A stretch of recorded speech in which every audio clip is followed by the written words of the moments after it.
Is it doing all right? Welcome, everybody. Some technical issues with YouTube has been playing up the last couple of days or so apologies about that. We are live across NFTV Extra and on Twitch as well.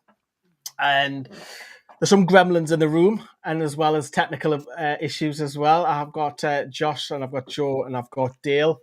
This is a very special podcast because we are discussing the turmoil. I'm going to call it turmoil at Newcastle United Women with the departure of Becky, the changes over the summer, players, boardroom, stadium change, you name it. We have a lot to discuss. We want to see what you say as well. So please get your comments in the live chat.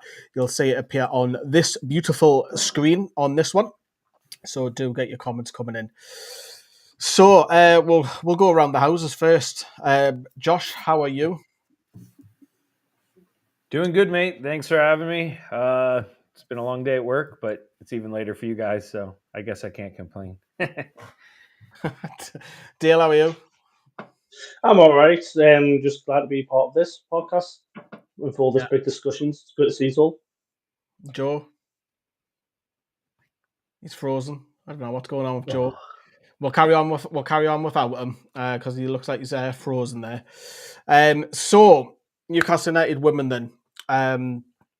Dale, I want to come to you. When you found out the news, how did that make you feel? At first, I thought it was clickbait or something like that. I was like, no way! After a great result against Man City, they wouldn't have got rid of her. And then I found out how I was absolutely shocked, baffled, angry, and I wanted to know the reasons why, because Becky has took us so far, like from TR4 all the way to WSL2 and battling, which I'm still in shock. Yeah, and I think I was as well. And people are saying to me that I was too emotional and that. And I'm not going to apologise for that because rather be emotionally involved and connected to my football club, men or women, depending on which side it is. But Josh, how did you feel and take the news? Yeah, it was crazy. I was sitting at my desk and I just glanced over kind of, like you do and look at your notifications, and I saw from the Newcastle app and something Becky, and I'm just like thinking it was an odd time for Becky to have any kind of, I thought maybe it was some sort of, not fluff piece, but you know what I mean? Just kind of one of those kind of feel good pieces, something about she did in the community, or maybe it was a late post match, whatever. And then I saw that, that they had chosen to part ways, and I tried to open up the link. It wasn't loading. So then I am in you guys because I was like, is this some kind of like joke or whatever? And yeah, I mean, long story short, I was baffled. I mean, when you think about where we've been and all the hard work that she's put in, I said in my little message, and I'm sure we'll get into it as we dive in deeper. Yes, I think we can all agree the performances have been left a little wanting. The results have been left a little wanting so far. But I don't think we were at a point where it's unacceptable. For me personally, and I'm curious your guys' opinion, I think as much as this is a great opportunity to get promoted this year, I still don't think it would have been the end of the world if we didn't get promoted this year. Yeah, I want to talk about the boardroom a little bit later, and I thought it was incredibly harsh. I really do. And the timing sucks as well because it's the international break and it's a perfect opportunity for a lot of clubs to change their managers. And I'll say this on record, I think regardless, even if she won against Man City, I still think she's leaving the club. Because that was just, I think that game was just in the way, and it was an unbelievable comeback, considering you're playing one of the best three sides in the country, and the Lasses have came back from 3-1 down to come back and draw, and it was class. And Joe, how did you take the news? Oh, not well. I've tried to sort of stay away from things on social media because there's been a lot of stuff that, frankly, for me, I think a lot of people have forgotten where Becky's taken this women's game and where she's taken women's football and women's sport as a whole. But for me personally, it hit hard, and not because of any sort of personal connection. I can take that out of it, and it's more because it's so early in the season. The squad's been getting better and better in terms of chemistry. These changes that were made in the summer were too many once again. I was very vocal about that. You're changing too much of your core squad. It's going to be a hell of a hard journey to try and gel your squad back together. It's too early in the season to make these decisions, especially for someone like Becky Langley and where she's brought me to so far. For me personally, it hurt, and I was quite annoyed by it. I do think it's been a bad choice, and I think it's at probably the worst time in the season, being the next home game is Sunderland at St James's Park. And I've got something I'm going to read out a little bit later, but look, it touches upon that, and it's a bad timing. It's a really bad timing. Personal aside, you don't get rid of your manager before probably the biggest game of the season, after your team's probably, I mean, I think it's very easy to say it's one of the best results in history against Man City there. And to get rid of her there, I think it's a massive banana peel myself. I really do. Really do. I think it stinks me. I really do. I think it's. Yeah. I think it absolutely stinks to do that to her. And like I say, I even think if we won, I think she's not the club. And I just think there's a lot of stuff that are a bit snaky behind the scenes, I feel. And I think, Josh, I want to come to you about it because you see this from afar, but even you yourself were saying that you're feeling like the connection is it's going from what we were, who we are, what we represent.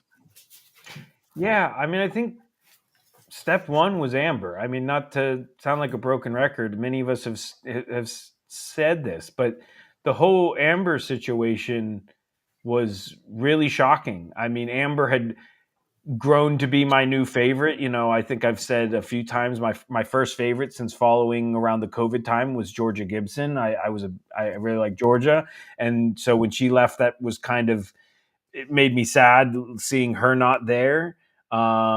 But one of the things I did notice was her leadership, and so how that all happened really just didn't sit well with me, because I'm not saying that I don't think we maybe couldn't have improved on her or things like that. I think there were moments where she did let us down last year, but at the end of the day, she was that heartbeat. And again, same with Becky. Becky got us. I know you mentioned, Dale, you know, let's rewind a couple years ago to that really bad defeat to Man U, you know, that first time, and how she still took the pauses and she said, we're going to learn from this and come back better. She got that community. I mean, you guys would know it far better.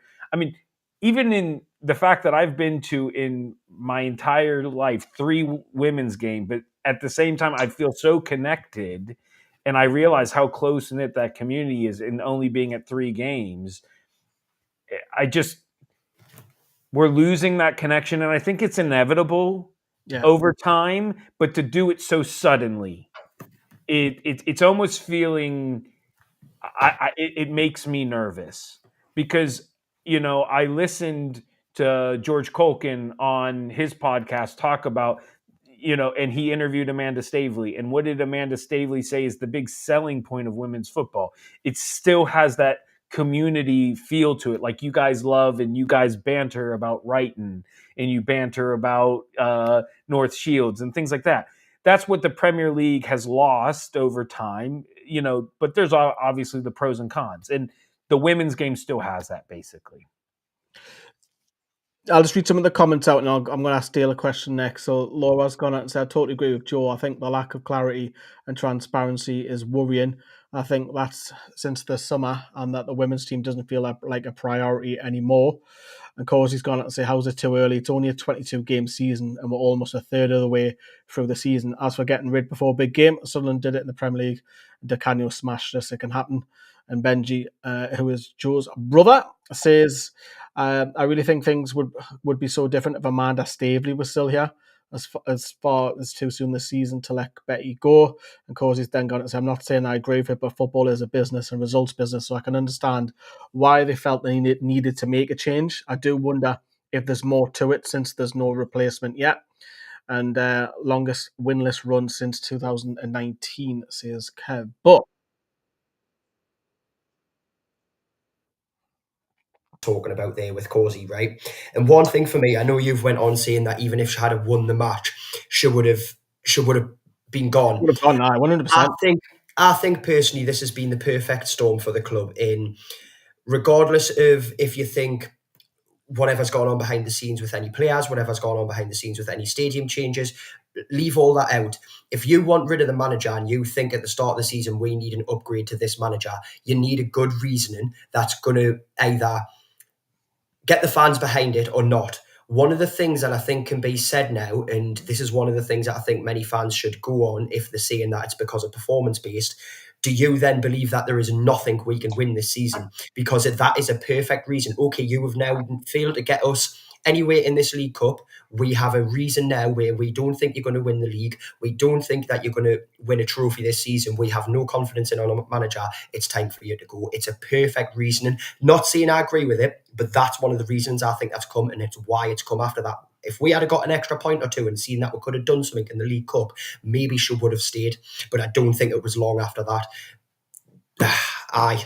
If it's performance based, that's what it's on. It's on the fact that they don't believe that she can bring a trophy back this season. And I think there needs to be so much more into it than that. It's one of the toughest leagues. I'm going on a rant. Sorry. Anyways. Oh, I'm going to spin it back on a positive because obviously I do want to talk about the board and stuff a little bit later in the ins and outs and players and whatever. Yeah. But Dale, I wanted to talk about what are your memories of Becky? What are your stand-up memories? Let's bring some happiness here. Yes. Like a personality, even like on and off the pitch, Becky is absolutely incredible. You can talk to her like even before she goes out to the pitch. You can talk to her after the games. She does an interview. She talks to you afterwards as well. And she poured her heart and soul into Newcastle. And it's a good. The next manager has got high standards and to replace Becky, and they need to know like how committed our fans are, and they need to be with gel with the fans straight away, communicate with the fans, integrate everything like that. And that's what Becky did. Even on a bad day, Becky would still go to the fans straight away, talk to them, give like photos, sign as well. And that's what you need. You needed that manager, and Becky did it day in, day out. I feel like because Becky was so close and she's not a Geordie, she's down the road, she's a smoggy, but she took it on like she was a Geordie and just mixed in. And we always say that the women's football is very different to the men's because it's very community based. It's like you know everyone knows everyone. Josh, do you feel that the next manager has a lot to live up to in terms of on and off the pitch? 100%. If they don't understand, I mean, I know it's every fan base says this in football that our town's different and whatever. And I think there's an element of truth to that. But I also think there is something genuine about Newcastle that does make it different. And I've enumerated on it many times. And that's why I fell in love with Newcastle, is because you guys are a different breed. But yeah, they're going to have big shoes to fill. And I did want to just chime in, on the light side. Like, I think for me, one of my favorite memories of Becky, I think, was the game after I was there when we unfortunately lost that cup final to hashtag. And then we clinched the league. I think it was the next game and we won like 6-0. And she went running down the sidelines and joined in with the celebration. That's one of the ones that I'll always remember. And just in general, that she, as time went on, like, she wouldn't take crap. She would get mouthy sometimes with the officials and get a little sassy. So I'm sure whoever comes in, that's not necessarily unique to her getting a little mouthy, but I liked how she grew into that, because I don't think we saw that in the beginning. She was a little bit more reserved and because of everything, but she grew into herself. I feel like in a way we watched her grow up. I mean, we forget she's not that old. Just turned 30. Yeah, I mean, she's younger than me. So I'm 31. Youngest manager in the league. Yeah, and I think in the top two leagues. I think that's the key thing that you just said there. We've seen her like grow up. She was more or less semi-pro, and then obviously returned professional. And obviously she's had to learn, and a lot more staff have come in, and the support of Sue. And I do want to bring Sue up a little bit later again. But my memories of Becky, and I've told this story before, is that one of her first few games, we asked her to do an interview, and she didn't want to do it. I think we conceded late. We drew the game or something, and she didn't want to do the interview with us because she wasn't used to that media side. And then later on, she messages on social media just apologising. What other manager would do that? Just shows you as a Yeah. person. And there's loads of happy stories. I mean, there's loads that you can say, and even little things like she'll recognise that I've travelled up from the other end of the country to see the lasses, or it might be like anything like the disappointment of the final. That was really hard for me and Joe trying to interview her. I mean, that's still a high getting to the final Yep. to interview someone. So there's loads. I mean, just simple stuff like she might messages on social media and stuff like this, and this player's great, you're going to love her and all this sort of stuff. And yeah, big thank you to Becky. And now, Joe, you want to say some nice stuff about her, don't you? That is a perfect opportunity because everything you have all said, each one of you have tied into something that I'm about to say, and it's a little bit of a long one, ladies and gents, but I think it's something that I feel is needed to say. A true pioneer in the women's football category is Becky Langley. We could all sit here and speak a million stories about Becky. However, I've asked for this time to put across something special, something I think we won't see or have at Newcastle United for a long time. It's taken around 20 years for the men's team, and that is a manager that truly understands what this team and its history really means. When me and my daughter first arrived at Kingston Park roughly 4.5 years ago, we saw Becky helm her side in a Tier 4 league. About 3 matches later, Emmy meets Becky at a match at Druid Park after some interactions on Twitter. What I quickly realised was a young lady who was incredibly ambitious, very much deeply in love with her city and her club. Every season since, Emmy and Becky would chat at least once and get the standard season picture together. 2 years in, and I was blessed with the chance to see a new side of Becky through NFTV. And I will never, ever forget 2 moments with Becky Langley. And these are what's important, because those 2 moments are losing 5-0 to Manchester United and losing in the Final Cup final. And a lot of people will go, why? Well, it's because Becky knew how to praise her team. She also knew how to criticise her team, and she knew how to show her pride. What many don't see, though, is Becky also had this knack of apologising and feeling shameful of any loss. Personally apologising on multiple occasions, yet we always reminded her of this, and this is something everyone needs to remember. Becky has not simply led this team to the second tier of women's football. No, she has grown with this team. Did Becky Langley, back when I started going, have the ability to win Tier 3? Probably not. She grew to that point. She grew all the way to the toughest and tightest league in English women's football and finished 5th in the first season. Then, to remind you all, Becky is only 30 years old. The average manager age in the top 2 tiers of English women's football is 41 years of age, with the youngest manager now being 33 and the oldest being 58 years old. She's beyond her years. I've said it to Becky and I say it here. She is in the leagues of Bobby Robson and Kevin Keegan. Why?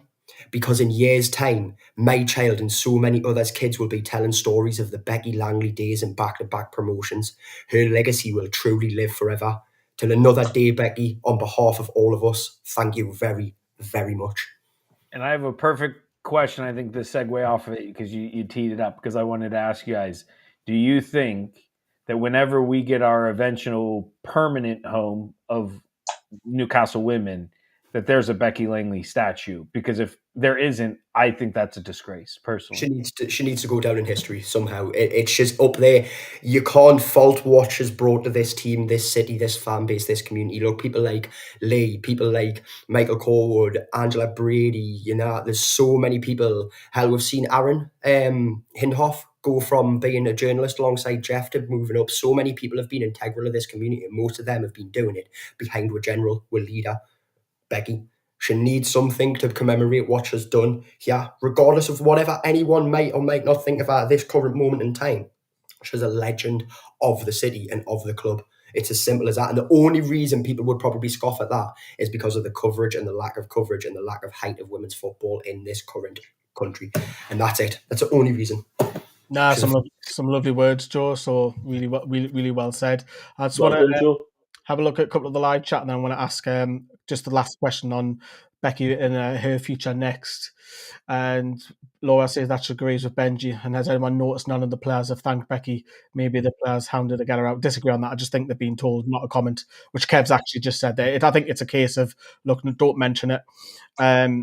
Dale with Becky. I mean, with Joe Con, don't all the time that they're always going to Middlesbrough. Um, um, let time dissect. Give her a month or two to recharge or whatever, because she'll not want to sit around. No. Where do you see her? Do you see her maybe just dropping down a tier to build the club and bring it back up, similar to what she's done in Newcastle, or can she manage a club in the Championship? Where do you think her next move is?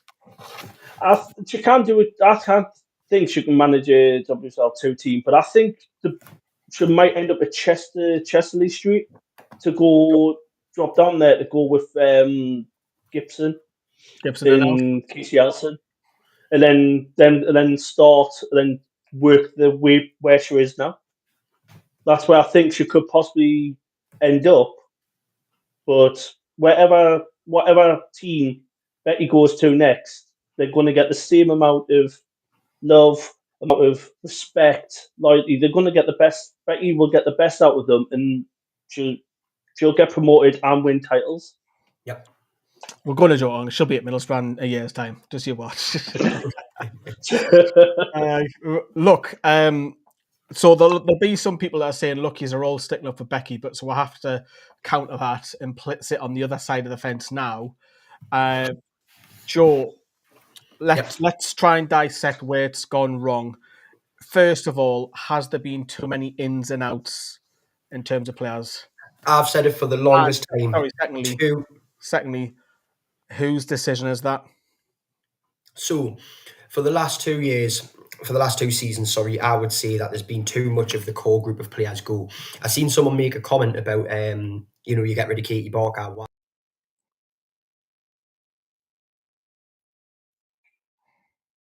Like Katie Barker should actually be in the squad because look at Jamal Lascelles, look at the worth he brings behind the scenes. And that's what I think about a core squad of players. And I don't think the last 2 seasons we've kept enough of a core squad. We should have had more. I know a lot of people go on about homegrown and non-homegrown, but sometimes I think even players like Hannah Greenwood, she should still be here. She's a core who's been here for the last few years and she isn't a terrible player. No, she's not.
Yeah, just for people who are wondering what this graphic is, the first list of the players incoming. So you see Gemma Perfield, Molly Pike, Jordan Nobbs, Aoife Mannion, Gracia Grech, Una Sevenius, and Anna Tamanin, who have yet to see the goalkeeper. The second list is the outgoings. As you can see, there's a lot, like you can see. The third list is the contract extensions given to Leah and Beth. And then the fourth list is the loans that we've got in. Josh, same question back to you. Is there too many ins and outs? Yeah, I think, you look at how many people like Amy or people that have come and even only been here for 1 year. I'm not saying that Amy Andrews, I'm just picking that as a random example, that she did great last year. But to just do one and done, I think there's been too much trying to turn it over. And, I feel like they've almost overcompensated by the fact that there's no PSR. In the men's game, not to make this anything about the men's, but we always complain about PSR and how it hamstrings us. But I think there is an element of sometimes it's good that it prevents us from buying too much, because sometimes just buying big names does not equal what it is. But yeah, I think the turnover has been too much, and that's not to throw shade at any particular player. I think they've all put in good shifts, and I think they're growing to understand what it means to us. But at the same time, I think Joe and I have talked about this. I'd much rather see an eager Devs player than, say, someone that's at the twilight of their career that's just wanting to come back to the North, or something like that. And again, I'm not saying that some of them haven't put in good shifts. I mean, I think a perfect example is Demi Stokes. Yeah. She's been great. I love her. She's not come back just for a paycheck. Yes, she's come home to, back to the North where she's from, I believe. But it's not just been about a paycheck. She's been a great leader on the pitch. But I think, I'll pick on Morgan hypothetically. Again, I don't know Morgan, but being the American, I'll pick on Morgan. I don't understand really what is that move. I'd hope to see her commit further, and then maybe I'll be less skeptical. But there is an element of, are you just trying to use us to get a little bit of English eyes, so that way then maybe an Aston Villa gets you on the side or whatever? I don't know. Dale, I'm going to come to you because you've got the tough question here, and feel free, everybody, to chip in. Is Becky making the decisions who stays or goes? On certain players, yes, because we know Becky wanted Amber to stay along with Hannah Greenwood. I think Sophie Hayward, Furness, the rest of them that got released, Katie Barker, I think they just looked through the season and went, well, you haven't really contributed any goals, any assists. And I think that was by the Grace coming in, going, well, if you want new players, you need to technically release the players that are not performing. And unfortunately, it has happened. I think also the new signings coming in, I think they were panic buys because already we need to get players in. We've got a depleted squad now, and some Becky wanted in, but some of them were some of the signings were kind of rushed and panicked. We need to get faces through the door to at least have a depth in squad. So I'll be careful how I word this because I don't want to get myself into trouble, but I'm going to say allegedly quite a lot of the time here. So there was an Adidas advert earlier this year, and quite clearly Amber Keegan-Stobbs was pictured. I've seen 2 different photos of Amber in a black and white shirt, and she was cut out of the advert because the decision to keep her on had been withdrawn, allegedly. So again, I'll say it allegedly, that there was another year's contract. Amber was told, you are staying for another year. We want you to stay. However, Amber was told, allegedly, that the decision's been pulled away from her by the new director of football. That's what me and Joe have both heard. Yep. And Joe, when you hear that, it's not all about football results, surely. It can't be. It makes me wound up because I want to put trust in this club and I want to put trust in everything this club have. And so far for 5 years, I've done that. And for the first time in them 5 years, have I genuinely felt a bit, what's going on at my football club? And I don't mean that in a way of, look, Amber Stobbs wasn't exactly one of the players I was close to. On a personal level, not to sound nasty, on a personal level, Amber going doesn't affect me that way as it might a lot of other people who I know. But on a professional level and looking at it, why? I just can't understand it. It would be like getting rid of Demi Stokes, but you wouldn't get rid of Demi Stokes because she's got a Euro title on her back. And not picking out Demi Stokes at all there. I love what Demi Stokes has become for us. Having Demi Stokes and Amber Stobbs in the squad, oh my goodness, that was phenomenal. It was one of the greatest combos you could see. Why? I have never, from the start, ever since that release list, before I heard any alleged reason into why people had went or anything, it baffled me as to why Amber. There was a couple of them that I was confused about. Hannah Greenwood, what? Look at what she's doing at Sunderland. She could have done that for us. She did do that for us. But Amber Stobbs, she held this team together in ways that, yes, she's made mistakes. She had that dodgy red card and such, like, every football has mistakes. It just puts such a tickle in my belly that I don't like when it comes to my football club. And it almost reminds us of, and I hate to say this, I really hate to say this, but it almost reminds us, it's nowhere near this level, but it almost reminds us of the Mike Ashley days. There is very little transparency. There is very little being honest with the fans, I think. And there's not enough information that's come about. And I think this is something that started at the back end of last season, really. We started hearing less and less about this and that. And I mean, for 2 seasons running now, how many friendlies have we seen? How many other clubs are doing that? There's not many.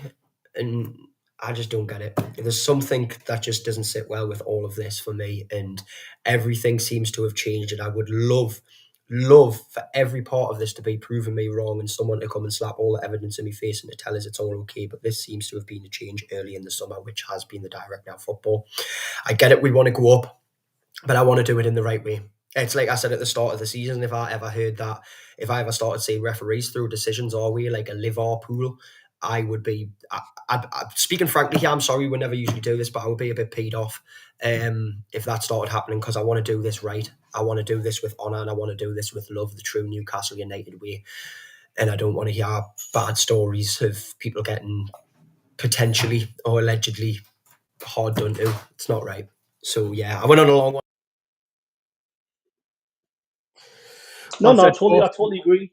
Sorry, dear. Let me just quickly do that, and I'll let you butt in. And Mandy's going to say, "Why has Becky got sacked? Does anyone know now? Not yet, not officially, anyways. Morgan was clearly here on loan to gain match fitness, as she's been out injured for a long time before the US season starts. And Amber was my favourite player. Yeah, sorry, Dale. Go on. I was just in agree with Joe. Like last season, I voted Amber as player of the season, which you and Joe laughed at is. But the reason I picked Amber was because back then Amber was just on and off the pitch.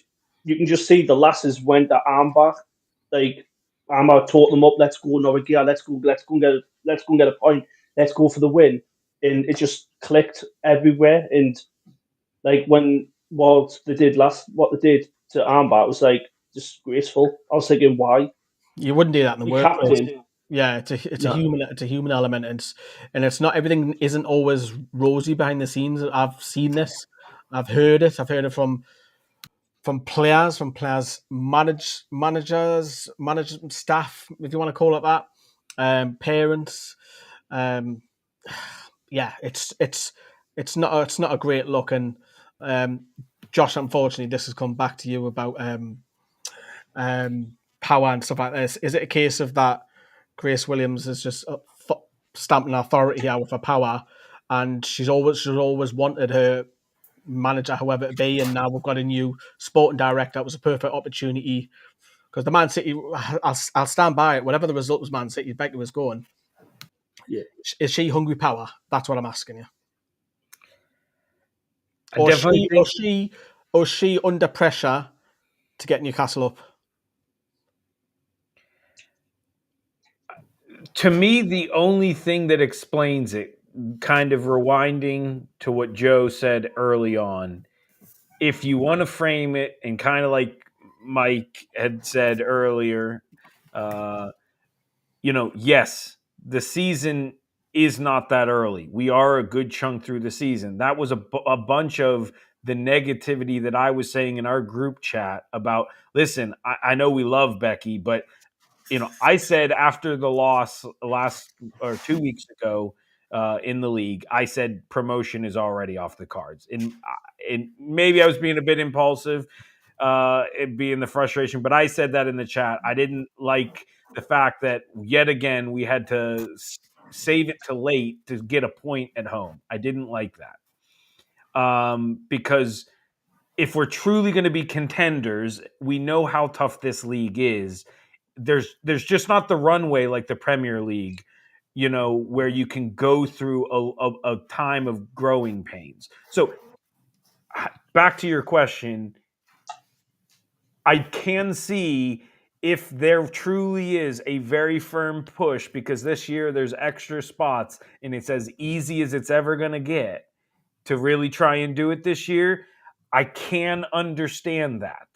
But I think it removes the context and the nuance that we've been talking about for the last 30 minutes, that this is not your run-of-the-mill situation that we're talking about here with this manager and everything. And I also think, as much as I'm maybe being a bit harsh on the results, there have been moments in the coming weeks where we see that heart. We've seen that grit. I know, as much as we love to joke, but you know, Dave, when he covered for us down at, was it Crystal Palace, and how he said that, I don't want to hear anyone go at their effort. He talked about it in that game and that late comeback. Again, you can ask Dale. I was so angry, I turned off the game and I missed the last comeback, the last 2 goals, because I was so fuming that Sunday. And I did the classic mistake that you always do when you're angry in the moment. But anyways, I think that must be it. I don't know her well enough. I don't know her history in women's football as well as you guys do. I know you guys have been chatting about, I believe she comes from Palace and things like that. I don't know. So I'm not going to speculate on whether she's power hungry, but it's clear to me that the objective must have been Super League or bust. I do agree in some aspects of that, and as much as a heavy heart, I don't want to, but I think she's under pressure to get this club up.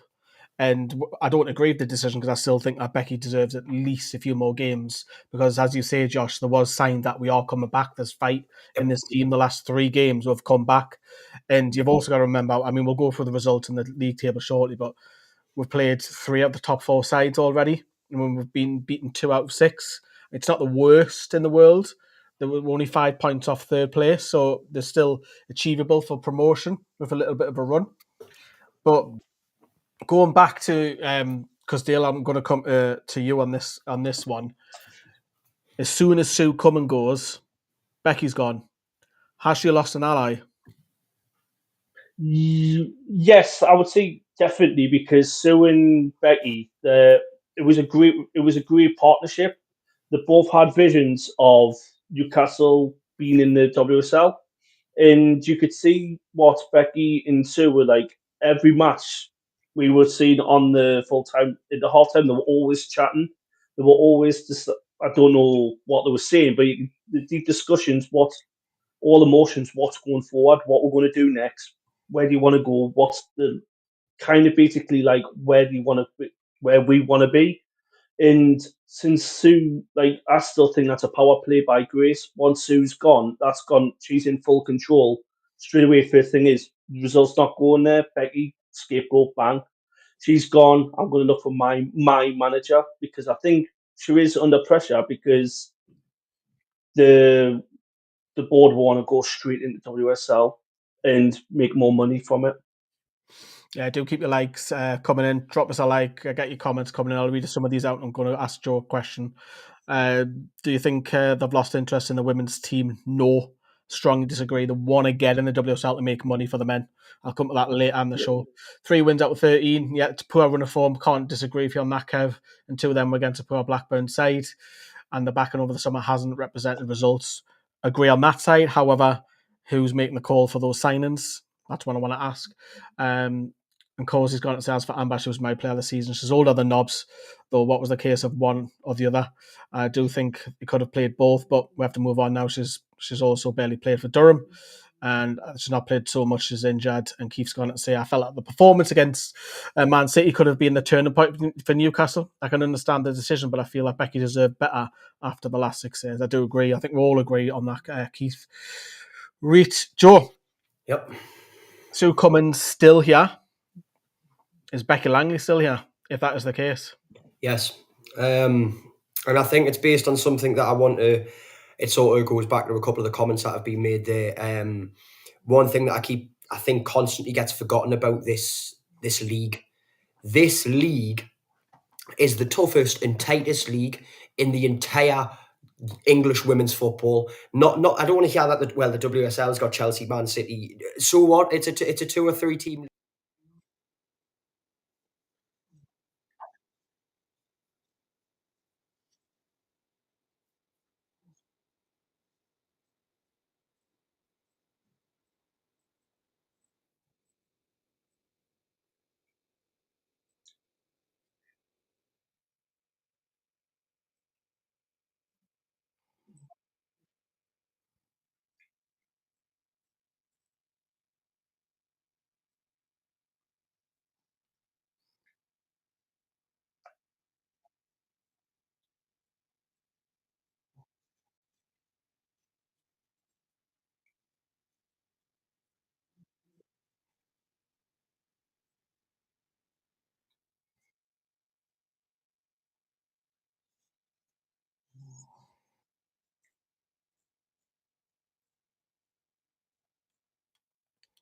get a 3-year contract. You would see Emma Kelly get a contract extension. You would see Alicia Buddy get a contract extension. You would see Molly Pike get a 2 to 3 year contract extension. Young players who are going to be there for the future.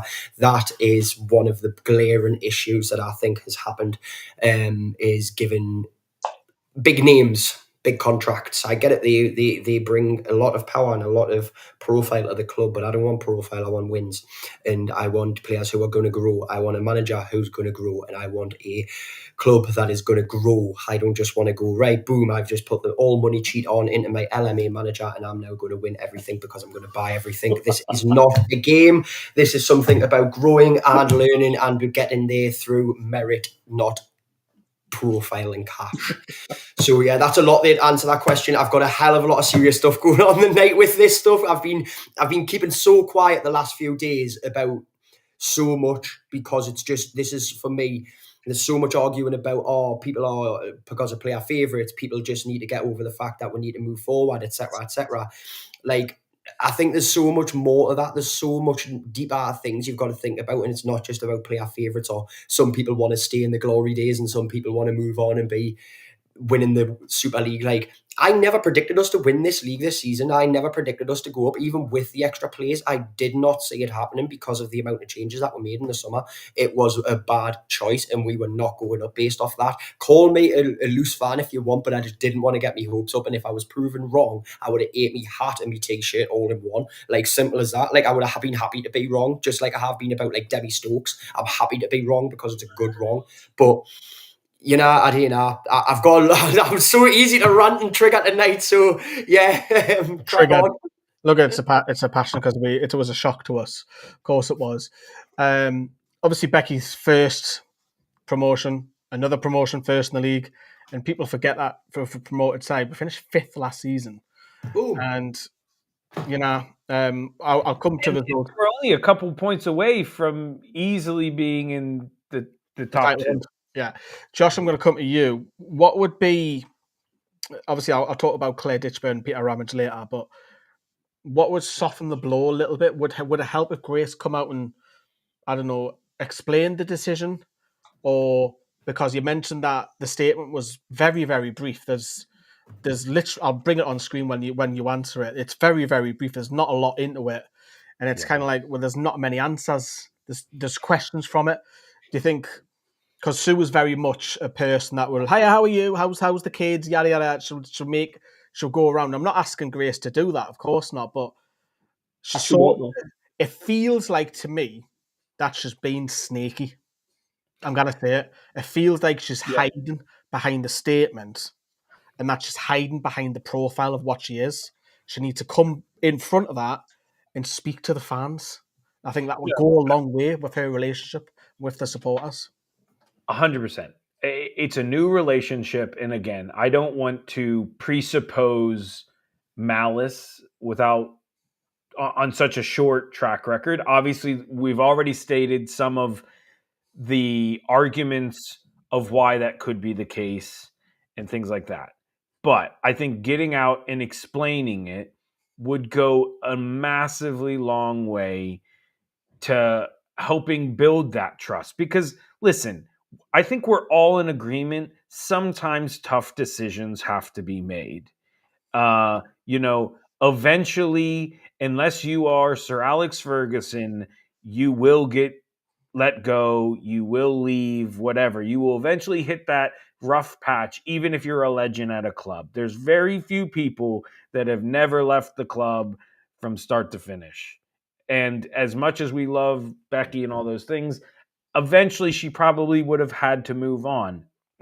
I don't think the questions around Becky started this season. I shared with you guys, I was surprised to hear some of the skepticism from certain individuals when I visited last winter and saw a couple games with them. And I think they were merited because at moments things weren't all hunky-dory in the middle of the season there. So to me, I think being transparent with us would go a long way, because although we may not agree with the decision, Tell us why. Exactly. Just if it's about results, fair enough. You've come out and said it's about results, fair enough. But there's nothing there. There's not even a statement or a quote from nobody at the club. And someone's already mentioned in the live chat earlier, not one player has come out and said, thank you, Becky. And that's them being told, because you know how the women's community goes. They all gather together. They all support one another. You would have the whole squad saying, thanks for everything, Becky. Thanks for making me debut. Thanks for signing me. Yada, yada, yada. You would have had all of that, and we've had nothing. Yeah. And or I was going to go, and that kind of ties into my second thing that I think would go a long way is, maybe I'm looking at this with rose-tinted glasses. I don't know what the precedent would be like this for this in women's football, let alone English football. But I feel like, as we've already alluded to, Becky is a very special caliber of manager in our history. And again, let's assume we get a satisfactory explanation, or at least an explanation. I'm not even going to say satisfactory one, but at least the transparency. But there needs to be a sit down with her, because again, I don't think we have any question that what her legacy. I think you said it perfectly, Joe. She's a pioneer. The women's team as we know it today would not exist without that woman. Me sitting in Philadelphia would not really probably care as much as I care if it was not for her, because of how she's helped this club grow. And I think it would go a long way to, if she was up to it herself, to share and have a moment to kind of do a little bit of a victory lap. I know it maybe is not the best time. And again, I don't know if there's precedent for something like this, but I feel like that would also go a long way because of that community vibe. I think it would be how much of that relationship's been burnt. I think if it isn't too bad, then with time, she could come back and, say goodbye. I mean, St. James Park would be perfect for that, wouldn't it? But we'll wait to be seen on that. Dale, to you then. Sorry, I'm Dale. I'm giving you a tough question. Let's get down to business. There's a but to it. I know there's a but have those, looking at them results on screen, is that good enough? Well, no, it's not. Like the home draw against Sheffield United, which they basically got relegated, but Blackburn technically withdrew from the league, so they get kept in there. Yes, Sheffield did a good just defence work, play for a point, but the results there, it's like we got beat off Birmingham, which I'm expected. Charlton, we got beat off Charlton, but they're like sitting top as well. It's just them. It's just them blips. They're just the blips that unfortunately has cost Becky. But the main thing is, we're getting the comebacks. We've got the points. You never know. Them points at the end of the season could be we're promoted, but it's that. But would it happened if Becky stayed? But the main thing is we've only got beat to the top two. So, and we drew against like Bristol, but the points there, Becky didn't lose them, so we're still in there with a fighting chance. Oh, we lost your mic. Yeah. I thought that was me there for a minute. I think what's happened there, I think the mic has died. I think one microphone. Good comment in there from Kev saying that it would get a little weird if nothing's said, and that actually triggered me. Something I was thinking earlier, like one of the big things that I think benefits us coming out and saying something is it doesn't allow us to speculate. The worst thing in these kind of moments is let the community speculate. And this is a very tight-knit community. I've seen it firsthand, and it's an awesome thing. But sometimes that tight-knittedness comes with that dual edge, and that, listen, rumors can run wild of what might have happened and might not. And I think it's better to get out in front of it and don't let there be rumors. Definitely. I think as well with, obviously, I've seen Causy's comment there about Grace and the snaky that Lee said. I think Lee, what he says is it feels sly, it feels snaky. It isn't that it actually is being that. It's that she's just, there's something more we need from her. We haven't heard much from her. I felt when the Red Bull decision got called out, there wasn't much from actual leadership or higher ups, and we knew she was in place then, but the club hadn't announced it. During the release statements, there was just nothing from her. She hasn't really introduced herself to the fans. She hasn't appeared. And yes, I get it again. It's something like you're saying there. How many clubs do this? How many clubs have their CEOs come and meet the fans? We did with Newcastle United Women, and that's something that should stay. Because you look at a lot of other clubs, like of London City Lionesses, and Michelle Kang goes out there and she introduces herself to fans. She holds events. She does all of that. She's so very much to the forefront and being as transparent as she can be within reason. I'm not wanting to see the tax books. I'm not wanting to see a whole vlog on how they've scouted Molly Pike in the summer and decided she's the player for us. I'm not asking for that. I'm just asking for some more statements from our leader. And I think that's what Lee means when he meant about the whole snaky thing. We want a bit more from you. Why are you hiding so much? We want to embrace you as one of us. So bring it. Let's do it. Unless, is there something you're hiding? And now, is there something going on behind the scenes with the players and with Becky? No, again, it's got mentioned earlier. I think it's a matter of the players have been told, try and keep quiet on this situation. The club are trying to avoid speculation, and I think the lack of communications this summer have ended up creating more speculation than what's needed by them just not being that little bit more transparent. I'm not asking for a 5-page book. I'm asking for a more in-depth statement where you explain a couple of the maybe the choices of why we've got to here, what we are expecting. The whole, we're going to go for it this season and go for the WSL. That hasn't been an actual statement from the club. It's just always been the idea. It's always been the objective. That's where we're going. Obviously, just like any other football club is. You know, these results early on, Charlton, Bristol, some of the hardest hitters, Birmingham, some of the hardest hitters in this league. This is not a 2-team league. This is a 6 or a 7-team league where any team can take it. Our manager deserved a bit more. I do believe that, and I stand by that, and I want to know why not, if not. So, yeah. Is that rant done? Right, I've changed mics. No. You should be embarrassed. Yes, I mean, literally, Mike decided to die on us. Dale, I wanted to come to you for that follow-on question because obviously the results have not been good enough. However, it's only a first ever time that has been a blip in form. So it's followed on from the back end of last season and starting on this season, as someone was saying, but it's a first run of bad form.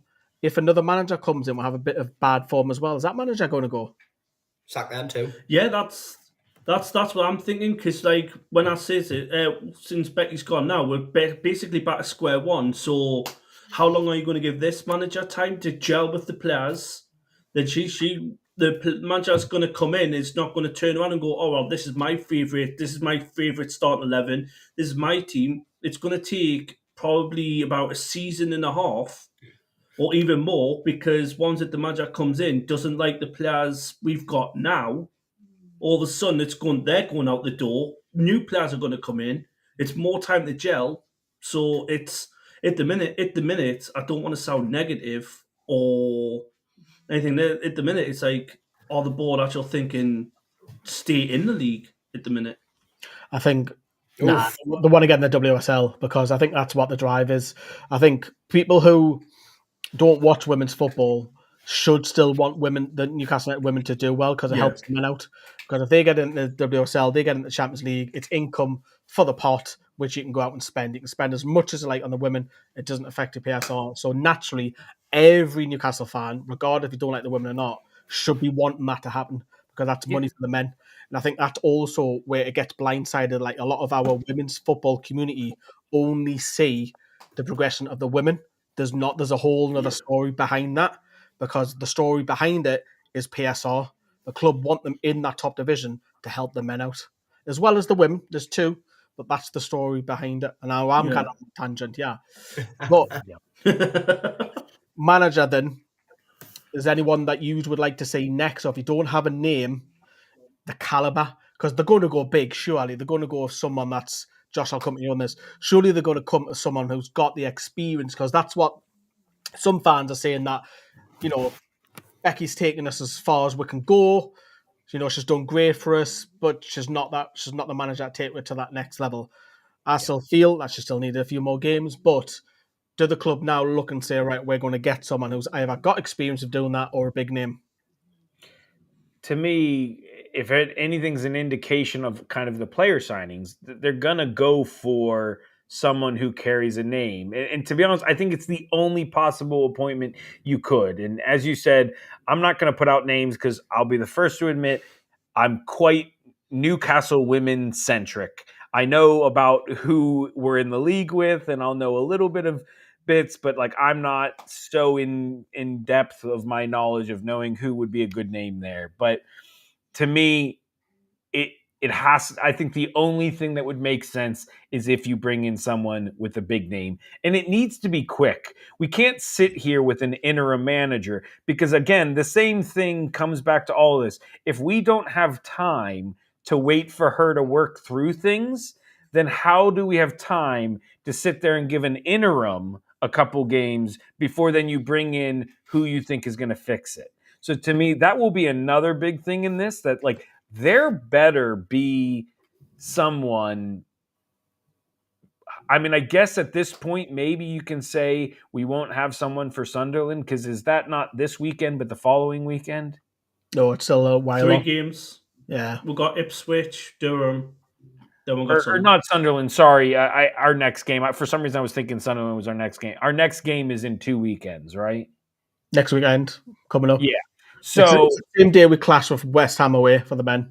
Okay, so yeah, so in 2 weekends from now, maybe we're running out of time, but to me already, like if we have more than one game with an interim manager, that in itself is unacceptable because if you truly want to get there now, how is an interim manager getting us there? You needed to have a plan if you're going to get rid of Becky. At least Becky wouldn't have, I think, damaged things. Becky only had the opportunity to still maybe make things rebound. If we sit in limbo for a couple weeks, like we did with Graham Jones, drawing back to the men, all it's going to do is hurt us because Becky was not that bad. It wasn't like when we were getting rid of Steve Bruce and it was that bad that, it wasn't going to make anything worse. Like we still were on stable ground. I don't think we're at worry of being relegated. The worst case was we weren't getting promoted. Yeah, So, I agree. We're not getting battered, are we? We're in the games. Yeah. So for me, it's a big whoever comes. And I know, of course, you just said Jonas has gone to America. I know there's jokes out there. You can bring Emma Hayes, but that's never gonna happen. No.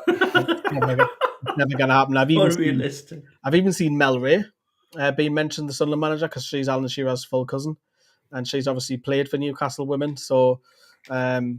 And there's obviously Herdman from Canada. He's a concert lad. So there is a few names being thrown out there. Is anyone, Dale or Joe, you want to put in? Or Bernie manager. Bernie. Imagine Bernie. Or play Potts even though she's injured.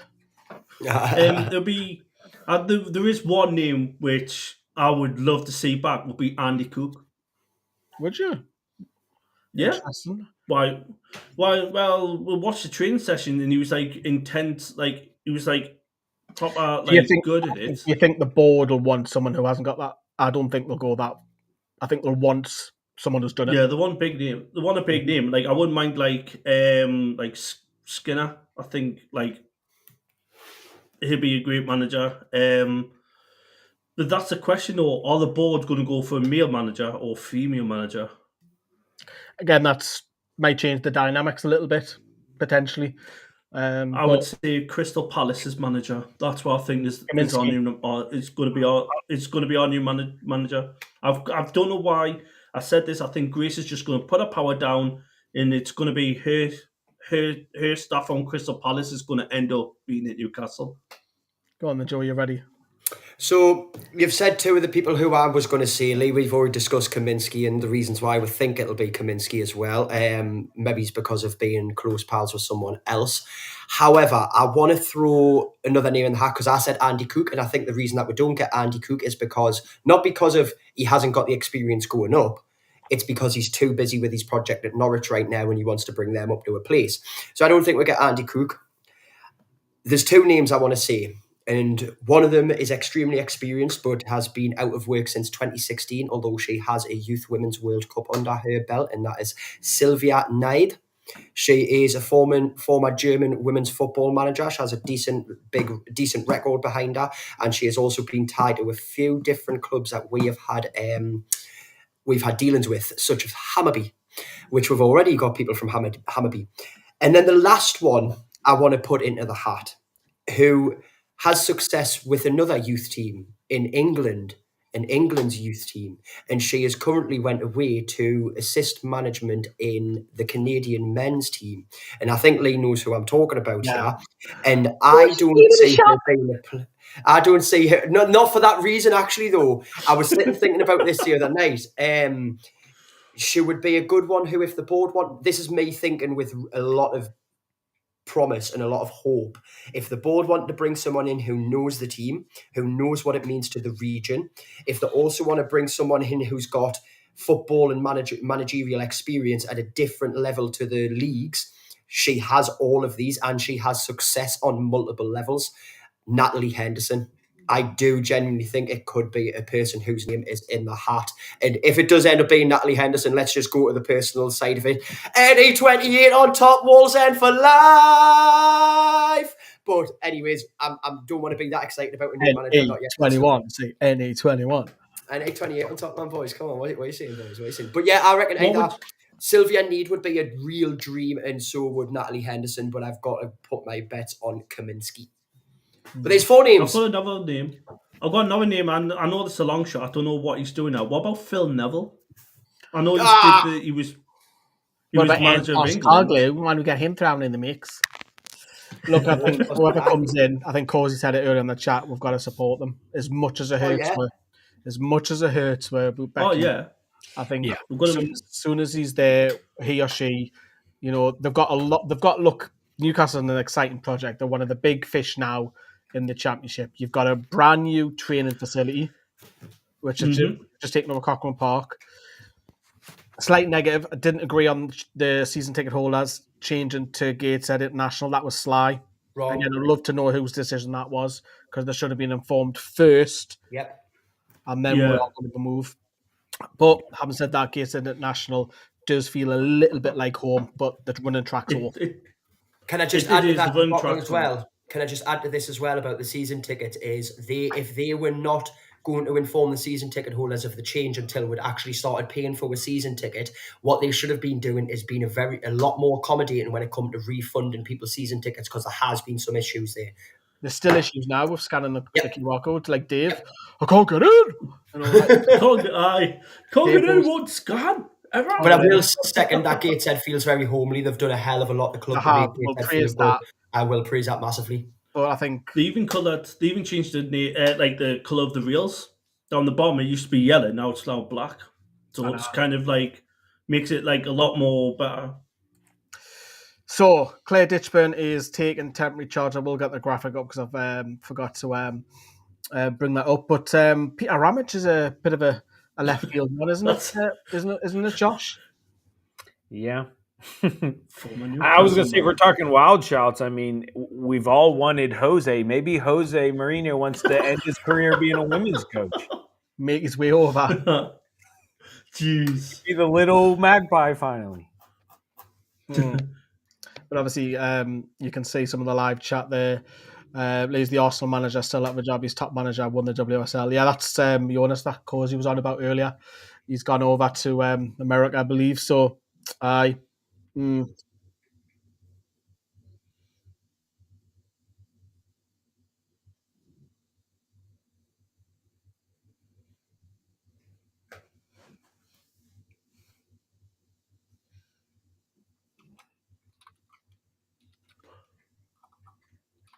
like to put Lee forward for the vacant manager's position. Me? Nah, that's a dangerous. I think you would do really well. You'll be some great behind the scenes footage, wouldn't it, on the YouTube, wouldn't it? You'll see it now. Exactly. So come with me as I got Joe and Josh. Me, Joe and Josh, we've got jobs now. Yeah, we're going. Let's read this out. Newcastle Women can confirm Claire Ditchburn will lead the team on an interim basis. She'll be assisted by former Magpies defender and current assistant loan manager Peter Ramage, goalkeeper Brassy, and first team coach Luke will continue their respective roles. The team have begun preparations for a trip to Ipswich away on the 2nd of November, which is next weekend, following the international break. As I was saying, Josh, obviously Peter Ramage is a strange one, but deal with what happens with Claire Ditchburn then? Could she throw a name at the hat if she gets off to a good start? Was that out the question? She has managed. No, I to do don't it. think so. I think Claire Ditchburn's only there until we get a permanent manager. Once the And then permanent manager's in, she'll drop back down. I was about to ask and you there. You think she'll stay?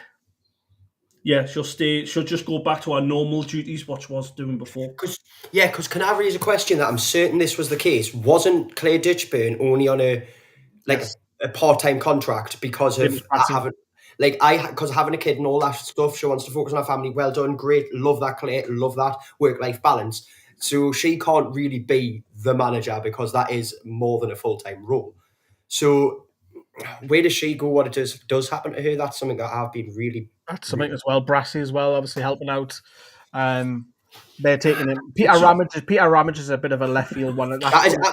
Honestly, the last time I heard about Peter Ramage, he was playing a charity match with Ginger Cal. Like, I cannot understand. He was putting two footer on Ginger Cal and sending him up into the air. Do you know what I mean? Like, I don't understand where this has come from with Peter Ramage, and I don't want to sound too negative here, and I'm trying to look at the facts as much as possible, but Peter Ramage is the assistant manager who's got absolutely no experience of women's football, and he barely has any experience coaching any sort of teams. It's a worry. He's a scout, isn't he? He's assistant. Yeah, he's not to be a loan manager. He's an assistant manager. He's the assistant loan manager. They scout their players up loan and who's done well, and be the middleman to the club. But yeah, I thought that was a bit just panic. But then again, he does have that professionalism in him. He's been in it.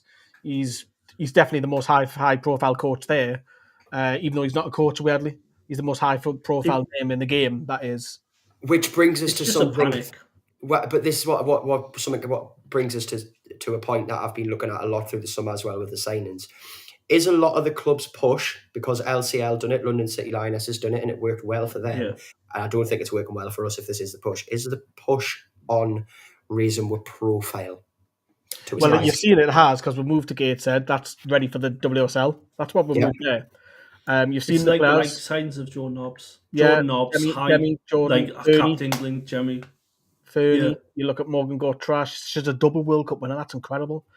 So trying to bring more profiles to get more seats, like more people to come into Newcastle. Which is where I think it's not working. These amazing players.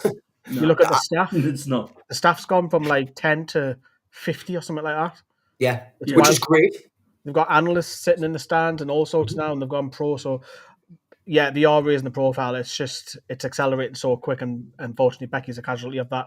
But then again, some other players are down the years. You look at players who've gone, they've been casualties as well. And the end of the season, even the next manager that comes in January might get said, "Nah, I want my own. I want half a dozen." We might see another six more come in. But I think the question, it's not a question. It's we have to back that next manager, and they've got a lot going on in terms. They've got a fantastic support, one of the best women's support in the country, home and away. Yep. You've got a world-class training facility now. Stadium, you're on a fantastic pitch despite the surroundings. It's one of them. You've got a great chance of getting this club into the WSL. So there's a lot happening for the manager that comes in. They'll be on a healthy wage as well. So there is. We'll have to wait and see. We might revisit this video in the end of the season and say, do you know what? As heavy heart as it may feel, that might be the right decision to let Becky go. We just don't know as of yet. Right now, we're still a bit, nah, it's not right. I think that's the key thing. And I think we've all been very honest in that. Like, listen, we can semi-understand it from albeit it would be very harsh. We can understand from a performance, and if you remove emotion, we do get it. But we are emotional. I mean, I think that's a prerequisite of being a Geordie, is you're emotional. you know. And I think, again, that's part of why I love supporting Newcastle, is I get to wear my heart on my sleeve and maybe make that, you know. It's funny, going back to Lee, when I was getting on board with you guys on the channel as a whole, you asked about me doing live match, you know, reactions, and I said I could never do that, because the things that I will say live while I'm watching it will never make any money. but the other thing with my ADD brain, I apologize, that you said that kind of reminded me of something, is we can't take our frustrations out on whoever this next manager is. As much as they are valid frustrations, we need to separate those feelings and love them and give them that same love that we gave to Becky, and give them the opportunity to grow and build that bond with us, just like we built with Becky. If we never give them that chance, if we come in being jaded, you know, it's not going to work. Can I as well comment that Cosey's just put in? I don't want to go off on a tangent, Cosey, here, but I am going to disagree with the end of it. It's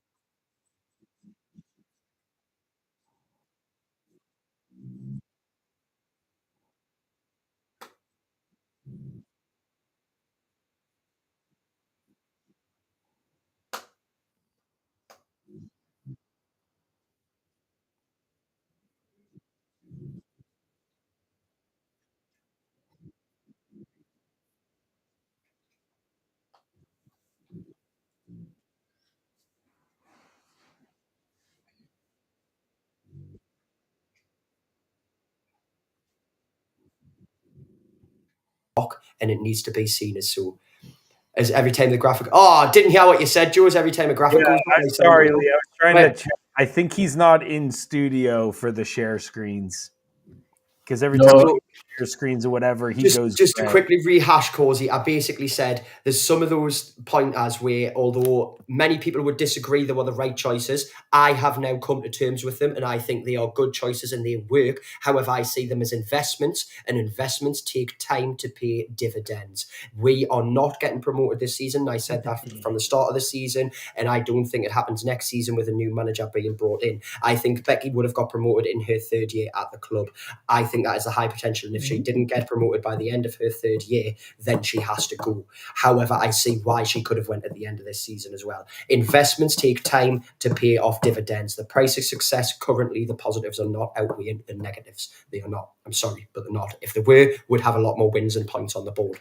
Simple as that. See, someone experiences me can make mistakes. It happens. It can happen. So basically, what we've just found out is this whole goddamn stream, Lee's been silencing us. I will be heard. Well, to be fair, the live chat, you didn't speak too much I didn't know. earlier. I wonder, and obviously it's an era. It is an end of an era. Pardon the pun, but it is, isn't it? It's the end of Becky's era. One man who'll be looking down on it is Colin Locke.